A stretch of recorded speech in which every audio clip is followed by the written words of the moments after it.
stroke from my perspective. Like, share, and subscribe. A different stroke.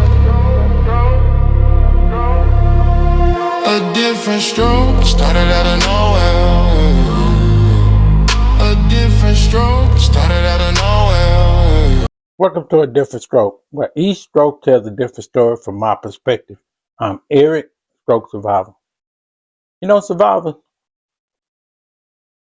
I carried a lot of my personality before I had my stroke over to after I had my stroke, meaning that I never was big on asking for help. You know, it was just something that didn't sit right with me. For the simple fact is that sometimes when you let people know how vulnerable you is, even if they help you, they find a way to throw it in your face or hold it over your head. And that just never sat right with me. I heard somebody say, one time I was on social media, I saw somebody say, post, I give a person a shirt off my back. I give people everything. And I'm looking at the thing, I'm looking at the post they put up there. I'm like, who you talking about? Not you. You don't do nothing for nobody. They don't look for nothing in return. And that bothered me when people say stuff like that. Because typically, more people that say that are always looking for something in return. And it just don't sit right with me. Like literally, I remember a time I was in a financial situation. And I went to one of my friends, a close friend of mine. Now, mind you, this is a friend that I feel I can go to. And I asked him for a loan. You know, a little gas money or something like that. Nothing much. But he never missed a moment to tell everybody about how I needed money from him. I had to borrow money from him. He missed the fact that I paid him back. It wasn't no problem about it. I'm like, why do people actually do stuff like that? I remember somebody came to me and said, hey, you borrowed some money for such and such? And I said, yeah, I paid him back. What's the issue? And he telling everybody that you borrowed money from him. I'm like, what? I just couldn't believe it. Like, so that alone made me just like I would never do that again. So it kind of put my guards up on just expressing myself or open myself up to people. You know, I always felt like it been times I was like even in a depressed situation, just open up to somebody and they just never missed a moment to throw that in my face. You know, it just stuff like that. So it really made me guarded. So it was hard for me to just say, yeah, I do need somebody to talk to. So when I carried that before I had my stroke. Now after I had my stroke, now I need help, you know, but it's still that sense of where you feel like I can't ask nobody for no help. I remember a particular time when I first started therapy, my wife used to go to therapy with me all the time.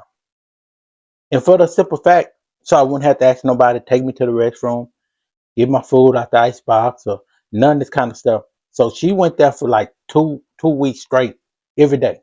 That way, if I need to go to the restroom, she would take me. She kind of know how I am. So when she finally stopped going, I got comfortable there. It was a time came where I had to go to the restroom. And I had to ask somebody, hey man, you take me to the restroom. I kind of organized and set it up where it's one particular man that I could go to and ask him to take me to the restroom. But this particular day, he didn't come. He wasn't there. So, you know, people you come by and be like, at this place where I go to therapy, they will pass by all the time, be like, hey, you need some help? You need something? Be like, nah, I'm okay. I'm good.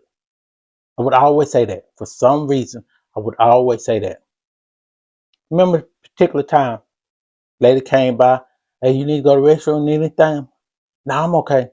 The minute she walked away, I'm like, I need to go to the restroom. Now I'm in a situation where, do I call her back?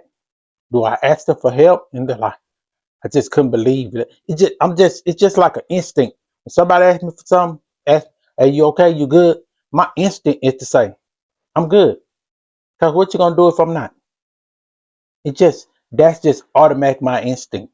So it's just hard to deal with. But what I have learned in the stroke recovery journey is that you need help. There's no way you'll get around that. Anytime you're going through this, I mean, you're gonna need some help. You might as well stop that right now. Might as well be vulnerable open and just willing to discuss, because it's gonna be those days you're gonna be depressed. You're gonna need somebody to talk to. It's gonna be those days that you just don't have an answer to it. It's like, I know when I had so much brain fog and I couldn't realize what I was dealing with and what I was facing, I didn't know how hard this journey was gonna be. I didn't know how hard this mountain was I was gonna have to climb. It was stressful. It was a lot. It was a lot to deal with. So when I first started going to therapy, I used to ask for a lot of help. I got comfortable enough to start asking for help. Matter of fact, in one of my classes, in my CR classes, that was one thing they always discuss. Like, you're gonna have to open up. You're gonna have to be vulnerable. You're gonna have to trust people. And for the life of me, I just couldn't, just because those particular situations that I dealt with in the past, and that's my previous life before the stroke. So a lot of that stuff I carried with me. It's like, I don't want to open myself up to people, because for one reason or another, people always find a way to throw that in your face, and that never sit right with me. We never did, because I'm the kind of person where if I'm willing to help you with something, I mean, it's gonna stay between me and you. It's gonna be a safe space to talk to me or whatever it might be. If I can help you with something, I'm the kind of person that do unto others as I would like others to do unto me. Just a level of respect. But in this time, I did have to learn to trust other people and say, you know what? I'm gonna need some help. I'm gonna need some help through this. So now I don't have no problem talking to it. Now it took me some time. I'm 2.5 years in the stroke recovery journey. So it wasn't easy. It wasn't a quick fix. Cause other than the physical part of it, the mental part of it, asking for help was one of the hardest things I ever had to do. So I'm getting better at that. So it was just something that I had to share. I'm actually getting better at it, because I have been to a point now where I can discuss if I'm depressed or if I'm stressed out, if I just don't get it. Like the other day, I had to vent to my counselor and was telling that my recovery journey is like, it was getting the best of me. And I had to talk to her, which I'm so glad that we have counselors there at the stroke at the place where I go to now. I'm so glad we got counselor, because I can open up, I can be vulnerable with them. And it's their job to keep it personal. So they have to keep that amongst you and them. So I always feel like that's a good thing. That's a good thing. And then even more, once I told my wife about it, she bought me a journal. So I would journal certain things. And like, once I write something in my journal, how I feel today. If I go back next week, if I feel right this today and come back a week later and see how I felt then, I'll be like, oh, okay, I'm not feeling like that no more. So I could show some level of progress. So that was good for me. But the whole moral of the story is that you gotta, in this journey, we have to open up to people. Don't be afraid to talk to somebody. My thought is always get a support group, being in something like that. But don't mind open yourself. Don't hold all that in. Talk to somebody. Somebody willing to help you. Somebody willing to listen. If nothing else, somebody willing to listen.